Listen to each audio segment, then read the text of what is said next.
Superstar জিতের সঙ্গে দেখা যাবে বলিউড অভিনেত্রীকে।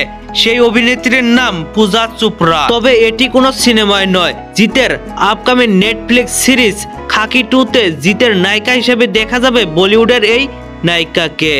তাছাড়াও জিৎ এই প্রথম সিনেমা ছেড়ে কোনো সিরিজ করতে যাচ্ছে। এই সিরিজে আরো যুক্ত রয়েছেন প্রসেনজিৎ চ্যাটার্জি। খাকি 2 সিরিজটি পরিচালনা করেছেন নীরাজ পান্ডে।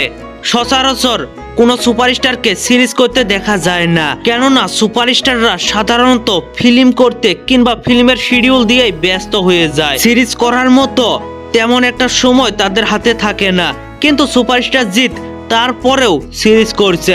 খাকি 2-র মাধ্যমে সে আবার ফিরছে। এবার আবারও দেখা যাবে তাকে একজন পুলিশের ভূমিকায়।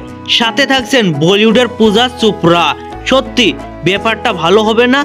সিনেমাটা কিন্তু সিনেমা না, সিরিজটা কিন্তু হিট হবেই 100% শিওর, কারণ নেটফ্লিক্সে এই সিরিজটি মুক্তি পাবে। তো ভিউয়ার্স, সুপারস্টার জিতের খাকি 2 নিয়ে আপনি কতটা এক্সাইটেড অবশ্যই নিচে থাকা কমেন্ট বক্সে জানাতে ভুলবেন না। আর ভিডিওটি ভালো লাগলে একটি লাইক দিয়ে বন্ধুদের মাঝে বেশি বেশি করে শেয়ার করুন। ধন্যবাদ পুরো ভিডিওটির সঙ্গে থাকার জন্য।